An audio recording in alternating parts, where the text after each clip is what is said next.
इतना हरामी, इतना देश विरोधी ऐसा कोई प्रधानमंत्री आज तक हुआ नहीं है और न आगे आने वाली सरकारों में ऐसा मिलेगा। इतना हरामी, इतना देश विरोधी ऐसा कोई प्रधानमंत्री आज तक हुआ नहीं है और न आगे आने वाली सरकारों में ऐसा मिलेगा। भाषा सुनी आपने? ये समाजवादी पार्टी के हमीरपुर महोबा सांसद अजेंद्र सिंह लोधी है। लाल टोपी लगाए हैं, गमछा गले में डालकर ये प्रधानमंत्री नरेंद्र मोदी को अपशब्द कह रहे हैं। वैश्विक स्तर पर आए संकट को लेकर ये ज्ञान दे रहे हैं कि प्रधानमंत्री नरेंद्र मोदी तेल की खपत कम करने और सोना 1 साल तक न खरीदने को लेकर जो अपील कर रहे हैं वो ठीक नहीं है। इतनी ठीक नहीं है कि वो गाली देने तक आ गए और उनके आसपास जो लोग खड़े हैं वो मंद मंद मुस्कुरा रहे हैं। अब इस मामले ने तूल पकड़ लिया है और भाजपा की तरफ से तीखा विरोध जताया जा रहा है। नहीं, मोदी जी जो कुछ बोलते हैं बहुत अच्छा बोलते हैं।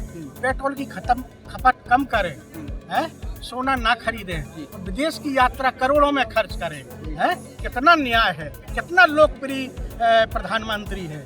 इतना हरामी, इतना देश विरोधी ऐसा कोई प्रधानमंत्री आज तक हुआ नहीं है और न आगे आने वाली सरकारों में ऐसा मिलेगा। इस बयान पर यूपी के सीएम योगी आदित्यनाथ ने इसे अमर्यादित बताते हुए कहा कि एक सांसद द्वारा ऐसी टिप्पणी अशोभनीय और अक्षम्य है। सीएम योगी ने कहा कि सपा सांसद का यह बयान 145 करोड़ देशवासियों के जनादेश, विश्वास और भारत की लोकतांत्रिक गरिमा का भी अपमान है।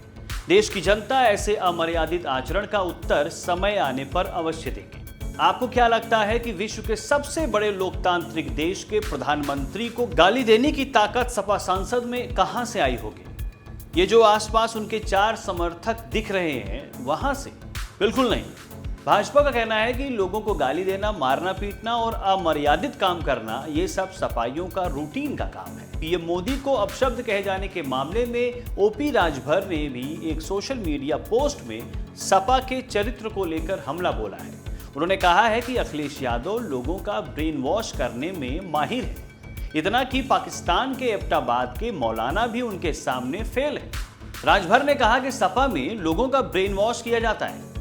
उन्होंने कहा कि मैं उनके साथ गठबंधन में रहा हूं, इसलिए ठीक से जानता हूं। सपा में जाने के बाद कोई आम इंसान किसी को गाली दे सकता है, पीट सकता है और गोली तक मार सकता है। उन्होंने कहा कि यह सपा के लिए सामान्य बात है और ये सपा के कार्यकर्ताओं के लिए रूटीन है कि लोगों को मारना, पीटना और गाली देना। ओपी राजभर ने कहा कि अखिलेश यादव अगर ढंग से किसी को समझा दें तो ह्यूमन बॉम्ब बनकर वो फट सकता है। राजभर ने आरोप लगाया कि सपा सांसद ने पीएम मोदी के लिए जिन शब्दों का इस्तेमाल किया है वो अखिलेश यादव के ही शब्द हैं, वरना इस तरह की भाषा का प्रयोग कोई जनप्रतिनिधि तो छोड़िए सामान्य व्यक्ति भी नहीं करता है। ये अत्यंत निंदनीय और शर्मनाक है। राजभर ने यूपी पुलिस से मांग की है कि ऐसी गंदी सोच रखने वाले व्यक्ति को तुरंत गिरफ्तार कर जेल भेजा जाए। ऐसे व्यक्ति समाज के लिए घातक है।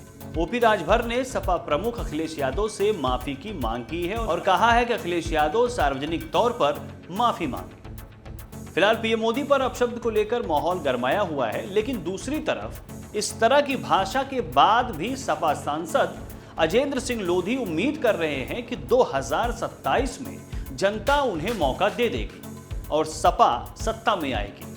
सपा सांसद का कहना है कि 27 में हमारी सरकार पूरी तरीके से बहुमत से बनेगी। वर्तमान सरकार में अगर दम हो तो रोक कर दिखा दे। 27 में सरकार बनेगी, पूर्ण बहुमत में बनेगी। जो दम हो वर्तमान सरकार में 27 में रोक के बता दे, कुछ भी कर ले। हम लोग पीडीए इतना मजबूत हो गया है कि इनके कुछ भी हम लोग करने के लिए तैयार हैं, लेकिन सरकार बना के रहेगी। अब सपा सांसद जोर तो भर रहे हैं, लेकिन एक संवैधानिक पद पर रहते हुए देश के प्रधानमंत्री के लिए जिस तरह की भाषा का उन्होंने प्रयोग किया है उससे शायद ही जनता उन्हें और उनकी पार्टी को आने वाले चुनावों में मौका दे। फिलहाल आपकी क्या राय है? अपनी राय कमेंट बॉक्स में जरूर दें।